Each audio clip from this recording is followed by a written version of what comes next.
I went to Scunthorpe on Tuesday with my colleague Richard Tice, and it was made clear to us there were 3 working days left. 3 working days left to order the coal and the iron pellets that are needed, otherwise the blast furnace shuts down. They've done it on a Saturday because they want to show the world, or, we're standing up for British workers or whatever it is. So, A, not let it get to this mess. B, never sold it to the Chinese in the first place, and I was very public about that 5 years ago. And C, there is a future for British steel. What happens when the king of political drama crashes the party of the UK's most confused frontman? Can Nigel Farage actually rattle Keir Starmer, or did he just walk into a logic-proof force field of vague answers and awkward pauses? It's the showdown nobody expected but everyone needed.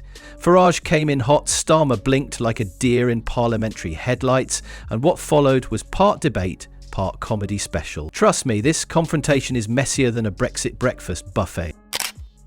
The government is on the verge of stepping in to protect British steel. Its Chinese owner is withdrawing from the plant, which it says is losing £700,000 a day. It means the taxpayer could be about to pick up the tab to save the business and the 2,700 people it employs in Scunthorpe. And if we had to take it over, or we fail to be the only major country in the world that is not a primary steel producer. So all very dramatic. Tice and I went there in the middle of the week. We made a big statement. We said there were 3 working days left to save the steel plant. They've opted for a Saturday sitting for the drama of showing the working man and woman in Britain that Labour are on their side. But of course, they allowed Port Talbot to close. This wasn't just a debate, it was political kabuki theatre, minus the elegance, plus a lot more ego. 2 men performing roles they've played 100 times before, each hoping the audience hasn't noticed the script is wearing thin. Farage, the eternal agitator, stormed in like he was auditioning to play angry man yelling at clouds in a West End tragedy, while Starmer delivered lines so well rehearsed you could practically hear his inner monologue checking for typos. Well, so much talk over the last few days about grooming gangs, or should I say rape gangs. And Keir Starmer today saying that anyone who's calling for a full public inquiry is jumping on the bandwagon of the far right. Wrong, Prime Minister. The vast majority of people in this country are absolutely mortified by what has gone on. But even worse, the cover-up we've had from the police, social services, and both Conservative and Labour governments. It was less about truth and more about optics. No one was trying to win hearts, they were trying to survive sound bites. The performance was so predictably theatrical, you half expected a stagehand to appear with cue cards reading, "Look outraged," or "Pause for apple pause." And yet, the crowd ate it up. Because in today's political circus, it's not about who's right, it's about who can deliver the drama with better lighting and fewer ums. We've got 2-tier Keir, we've got 2-tier policing, and 2-tier justice. I'm sorry. And that's where we are. No, it's awful. When the attackers at Manchester Airport don't actually face any charges, and people who write horrible things on Facebook go to prison, something is very wrong. Imagine a man fueled entirely by bitter pints, tabloid headlines and unchecked patriotism, walking straight into a conversation with a guy who sounds like he rehearses his answers in the mirror while ironing his socks. That's not the setup for a new BBC sketch show. It's what actually happened when Nigel Farage decided to go full gladiator on Keir Starmer. No script, no edits. Just raw, cringeworthy political theatre where one's yelling like it's question time after 6 Red Bulls and the other's replying like he's dictating his autobiography to a fact machine. Chris Reeve gave me a quote. I think it's quite appropriate. People who are crazy enough to think they can change the world are the ones who do. Steve Jobs. Can we win the Mayoralty and Lincolnshire County Council? Can we do it? Well, let's hope we do. And I tell you what, we are very, very lucky with our opponents. It's what Napoleon said, don't give me good generals, give me lucky generals. And we just got to say a huge thank you to Rachel Reeves. Big thanks to Keir Starmer, because not 10 months in, they are making a complete and utter Horlicks of the... If you're enjoying, please subscribe. And make no mistake, this wasn't a debate. It was an ambush disguised as a polite conversation. Farage came in swinging like he was auditioning for the role of most unsubtle man in Britain, while Starmer clung to his talking points like a drowning man holding onto a policy binder. It was less Clash of the Titans and more like watching a bulldog bark at a screensaver. Yet somehow it was glorious. So the Prime Minister tonight reacting to what has happened over the course of the last 48 hours. His conclusion, very simple, it's all the far right. As if they're causing all of the problems. No, the far right are a reaction to fear, to discomfort, to unease that is out there shared by tens of millions of people. Let me be clear. I don't support street violence. I don't support thuggery in any way at all. But I'm worried, not just about the events in Southport, but about societal decline that is happening in our country. Because watching two completely different political species collide in front of a live audience? That's British democracy at its most unhinged. And you couldn't write better satire if you tried. Farage strutted in like he was entering a pub brawl, armed with a pint of bitterness and 2 decades of grievance. Meanwhile, Starmer looked like someone had just asked him to improvise a dance routine in front of the nation. The contrast was cinematic. One man red in the face and pointing fingers like he's auditioning for EastEnders, the other blinking in PowerPoint, and then, boom, the first verbal haymaker. Farage didn't warm up. He didn't even stretch. He came in hot with accusations, criticisms and more recycled one-liners than a 2016 Brexit pamphlet left on the back seat of a black cab. The Minister hasn't got an earthly clue how to deal with it. We need to start getting tough. We need to use stop and search, regardless of the colour of the skin of anyone that gets stopped. We need tougher prison sentences for anybody carrying a knife. We need folks to get real. Because I tell you what you've seen on the streets of Hartlepool, of London, of Southport is nothing to what could happen over the course of the next few weeks. He hurled buzzwords like confetti, immigration chaos, lost identity, British values, and threw in a jab about Labour being so indecisive they probably take a poll before picking a lunch order. He wasn't there to debate, he was there to detonate. And what did Starmer do? Bless his technocratic, overly compared soul. He attempted a rebuttal. He paused, blinked, and issued a statement so painfully safe it could have been vetted by IKEA and flat-packed into a media-friendly soundbite. If his political style were any more middle of the road, he'd have a pelican crossing named after him and be sponsored by decaf tea. His answer was the verbal equivalent of elevator music. Inoffensive, bland, and barely noticeable over the sound of Farage revving up another rant. Minister to 25,000 constituents in Clacton, including 99-year-old Jim O'Dwyer, who flew a full set of missions on Lancaster bombers as tail end Charlie, as they're losing their winter fuel allowance, feeling the pinch, whilst at the same time we're prepared to give away a military base and pay £18 billion for the privilege of doing so. Mr. Speaker, he talks of panic. The only panic is people using the NHS who know that under his policy he wants to charge them for using the NHS. And what he should say to the people of Clacton when he finally finds Clacton is that they should vote Labour because we're stabilising the economy and boosting the Dems. If his political style were any more middle of the road, he'd have a pelican crossing named after him and be sponsored by decaf tea. His answer was the verbal equivalent of elevator music, inoffensive, bland, and barely noticeable over the sound of Farage revving up another rant. Even the audience collectively tilted their heads as if trying to decode whether Starmer had just defended himself or apologised to the furniture. Well, it was the moment everyone realised this wasn't going to be a debate. This was going to be a televised mugging, and Starmer forgot to bring a helmet. And the audience? Oh, they were feasting. Some laughed, some cringed. If this confrontation were a meal, it would be overcooked, under-seasoned and somehow still addictive, like a frozen lasagna from the 90s. It hurts, but you keep eating. It was a symphony of awkward pauses, theatrical sighs and egos louder than the microphones.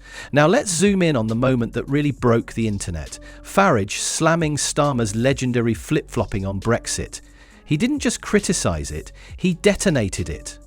He essentially called Starmer out for being the human version of an indecisive Tinder match, swiping left, right, and sometimes just staring at the screen in confusion, hoping someone else makes the first move. troops were put into Korea at the end of the Korean War.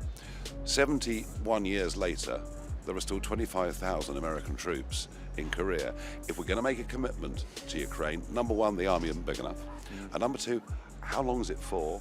What are the rules of engagement? There's a lot of questions here. And I have no doubt if Keir Starmer was to do this without a vote in Parliament, there'd be uproar. Starmer, caught in the headlights, did what he does best. Carefully curated vagueness. He muttered something about respecting the vote while simultaneously not really agreeing with it, which in political terms translates to, please stop asking me this question. And the best part? Farage's smirk. That smug, satisfied expression that said, I could have been Prime Minister if I didn't keep quitting things. He sat there like a man who just threw a pint across the pub and expected applause. You could practically hear the producers cheering from behind the cameras. This was TV gold. Reality TV couldn't write this kind of chaos if it tried. It had everything: tension, drama, awkward silences, and one man practically vibrating with rage while the other tried not to sweat through his pinstripe. Labour are going to ban smoking in public places like beer gardens and pubs. They're obviously determined to close the last of the British pubs down. But it's all because we're going to be smoke-free by 2030. Really? Do you reckon we'll be drugs-free as well by 2030? It's all... But here's the twist. As much as Farage came off like the aggressive pub uncle yelling at the telly, Starmer didn't exactly seize the moment either. No knockout punch, no viral zinger, just a collection of carefully pre-approved sound bites delivered with the charisma of a man narrating a safety demonstration. You could see it in his eyes. He was mentally checking off bullet points while Farage was busy throwing rhetorical Molotov cocktails. Starmer didn't lose the fight, but he didn't win it either.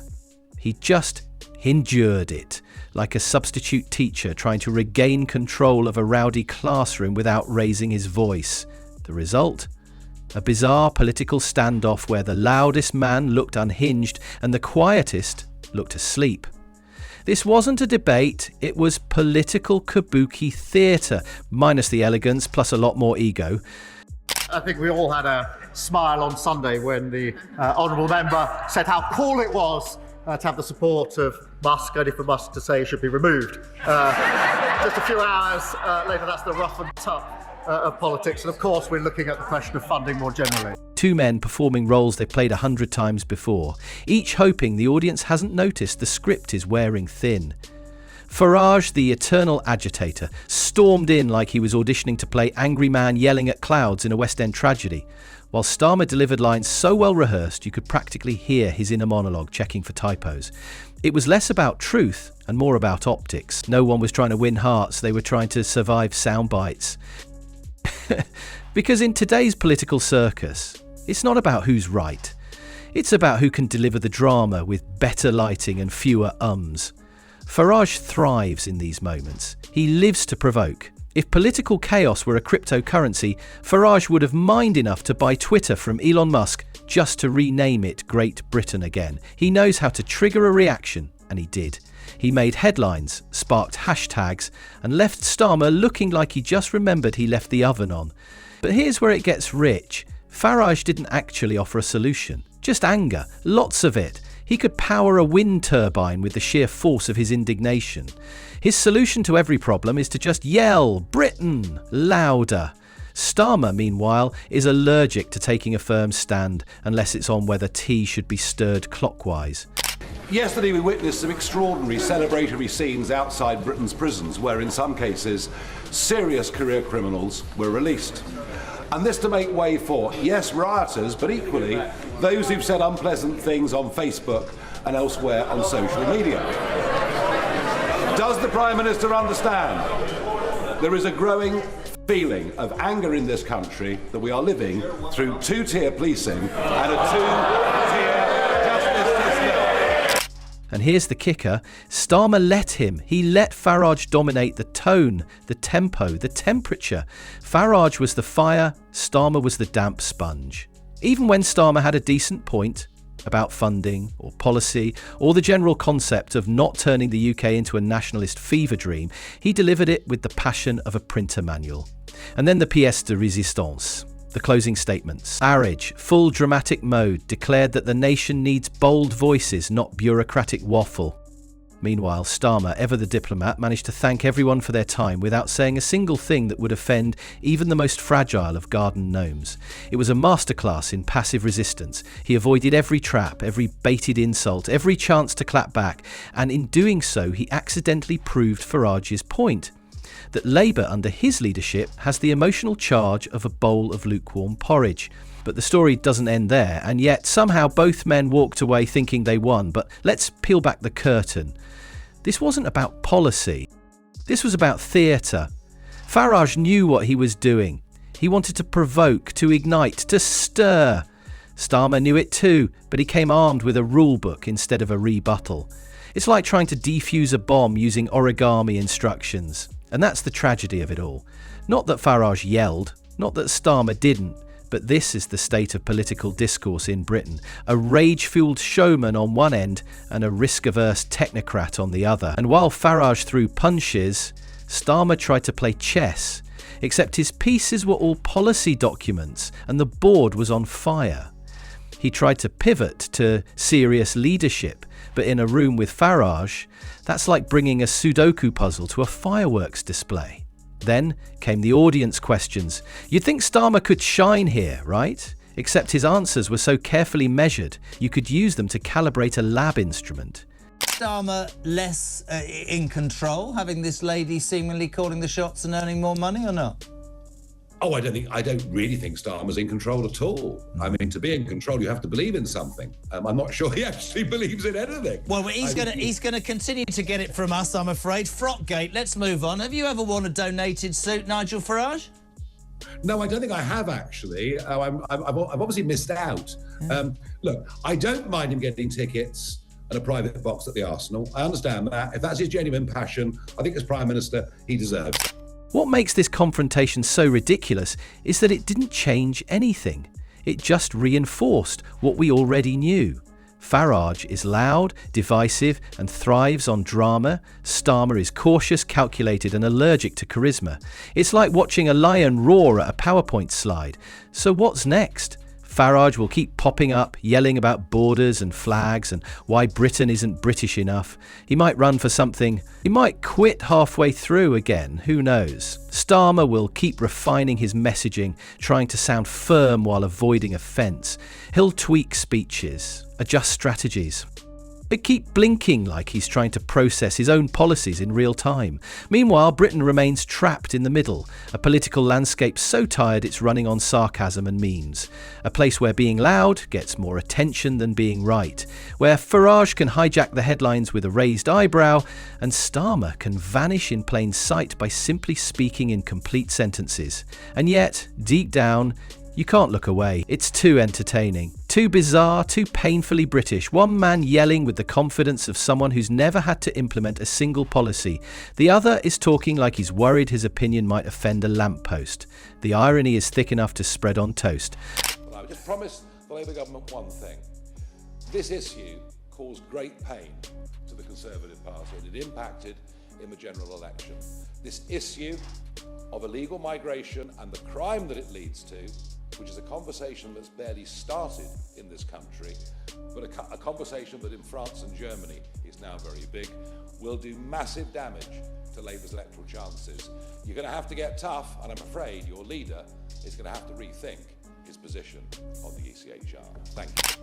In the end, we learn nothing new, except maybe that confrontations in British politics are now less about solutions and more about who can go viral first.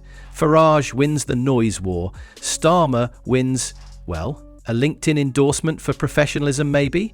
So we wait for the next clash, the next Farage rant, the next Starmer shrugs, the next reminder that politics in this country has become less House of Commons and more House of Comedy. Because if Farage confronting Starmer is what passes for national discourse, we might as well rename Parliament the stage and hand out popcorn instead of ballots.